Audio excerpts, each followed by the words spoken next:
Ito na naman po ang inyong lingkod, si Mr. Destiny, at magbibigay po tayo ng pinakamainit na update po ngayon sa social media. Ngayon, alam nyo na po mga kaaldab kung sino nga po ba talaga ang gumagamit kay Mengay. Gaya po ng sinabi natin mga kaaldab, si Mengay po kasi trending, di po ba 9 years anniversary niya sa showbiz, kaya siya nga po yung pinagpepiestahan.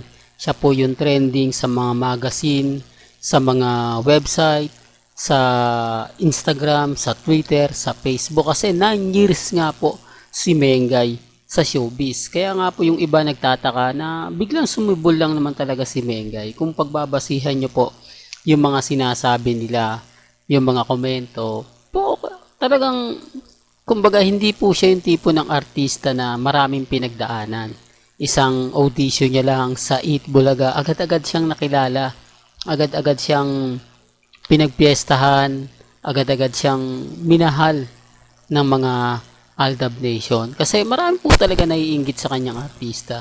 Kasi yung iba pong artista dyan, dumaan sa napakaraming pagsubok, dumaan sa mga direktor na mabibigat, dumaan sa mga direktor na talagang masasaktan ka, lalo na po kay Direk Gina Alahar, Louie Ignacio, di po ba? Tapos mga mentor na sila Joey De Leon, na kung saan real talk na pagsasabihan ka na hindi ganito, ganito, hindi ganon, hindi ganyan, hindi ka magiging artista kapag ka pinagpatuloy may mga ganyang asal, di po ba? Kay Mengay wala po yan. Kaya nga po mas marami naiinggit sa kanya. Kaya hindi po may iwasan na yun yung mga focus sa kanya na biglang sikat, tapos biglang laos, di po ba? Hindi naman totally laos si Mengay, sa tingin niyo po ba?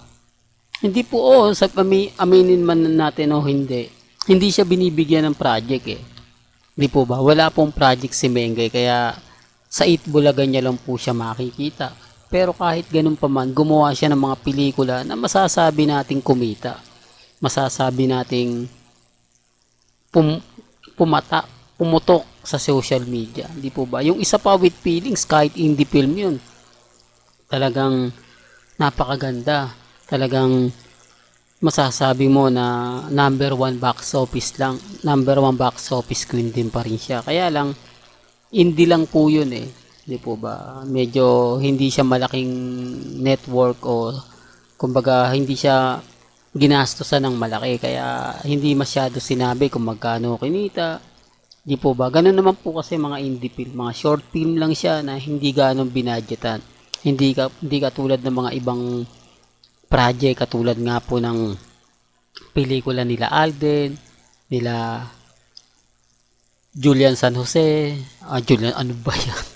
Julia Montes, mga kalda, pasensya na po kayo na talagang ginastosan. Kaya nga sabi ko sa inyo, si Menga yung tipo na talagang gagamitin at gagamitin ng iba.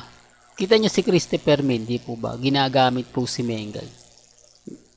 Kahit anong mga aktibidad nila kapag nagkakaroon ng issue, agad-agad makikisawsaw po sila.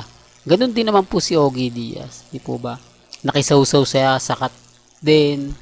Ngayon, wala na. Konti lang po talaga yung cut din. Hindi mo siya maaasahan. Ine-expect ko kasi nila Ogie Diaz at yung mga ilang nagsusulat sa mga website, nagpa-vlog. Akala nila kapag binato nila yung cut din, magkiklik. Akala nila kapag pinag-usapan yung cut din, mas marami manonood, mas marami tatangkilik. Hindi. Ang pinakaano nito binasag sila ni Robin Padilla na sinabi nga po na magkakabaligan yan. Sino paniniwalaan mo? Yung tsuhin o yung mga taong nasa paligid lang? Kasi alam naman po natin at hindi naman dingid sa inyong kaalaman na 11 years po yung may pinagsamahan. 11 years na kumbaga nanatili, di po ba? Ganong katagal. Kaya hindi mo po pwedeng sabihin na hiwalay na tayo, ganto ganyan. Di po ba? Magkakataong mga tampu-tampuhan o part lang talaga ng showbiz. Pero gaya ng sinabi natin, showbiz lang yan eh. May mga bagay-bagay na ginagawa lang po nila yan para lang po sa alam nyo na, para lang po sa masasabi natin na yung tipong nasa dulo ng dila natin mga kaaldab eh. Di po ba? Kaya nga sabi ko sa inyo, wag po kayong basta-basta maniniwala. Yung mga post nila nasa Bangkok si Mengay, para lang mapagtakpan yung issue na nasa ospital nga po raw ito. At fake nga lang daw po talaga ang kasal nila Mengay at ni Congressman. Totoo naman po yun eh. Kahit naman po ano sabihin nila, kahit naman po yung mga ibato nila. Di po ba? Ako, gaya na po ng sinasabi natin, wala po tayong nakikita magandang kumbaga issue para sabihin na si Mengay at si Congressman hindi nga po niya hinahalikan, hindi nga po niya inaakbayan. Na makikita nyo, tama naman po yung mga komento po sa akin ng Aldab Nation. Sila nga po talaga yung makapagsasabi kasi nung panahon po ng Aldab, nung panahon po ng hindi pa gaanong high-tech ang mga cellphone, wala pang magaanong mga CCTV na po pwedeng magamit, makita yung mga off-cam moments ni Alden kay Maine na ginagawa niya, di po ba? Pagbaba ng sasakyan, pagpasok sa taping, pagpasok sa shooting, talagang bibihira lang po maispatan.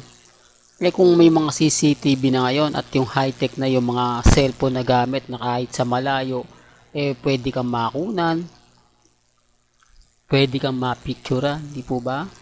Kaya nga sabi sa inyo, remind ko lang po sa mga mamis, sa mga titas, sa mga senyor na walang sawang sumusuporta, walang sawang nagmamahal po dito po sa channel ni Mr. Destiny. Kaya yung iba tinitignan natin, binabase natin yung mga komento nila, wala rin po eh.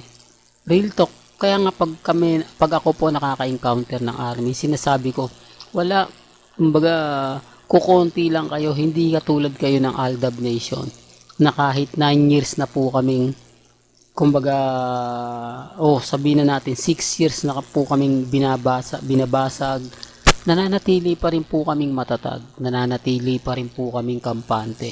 Mas marami pa rin po naniniwala. Kung ikukumpara sa ngayon, di po ba? Although sabihin natin matagal ng Aldab, pero at least buhay pa rin po siya. At least naninindigan pa rin po. Hindi po gaya ng ibang mga grupo-grupo lang na nawala na agad-agad, na kapag ka nagkahiwalay, wala na. Hindi po katulad ng Aldab na nag-anniversary, nag-weeksary, nagmamansary. Hindi po ba gaya nga po ngayon, malapit na ang 9 years anniversary ng Aldab Nation. Hindi po ba? Well, hanggang dito na lang po ang ating latest updates. Kaya kung gusto nyo pa po ng pinaka-latest at sariwang update, abay tumutok lang po kayo dito po sa channel ni Mr. Destiny para updated po kayo sa mga latest at sa mga bagong video po na ilalabas po natin maya-maya lang. Hanggang sa muli, salamat po sa panonood at pakikinig.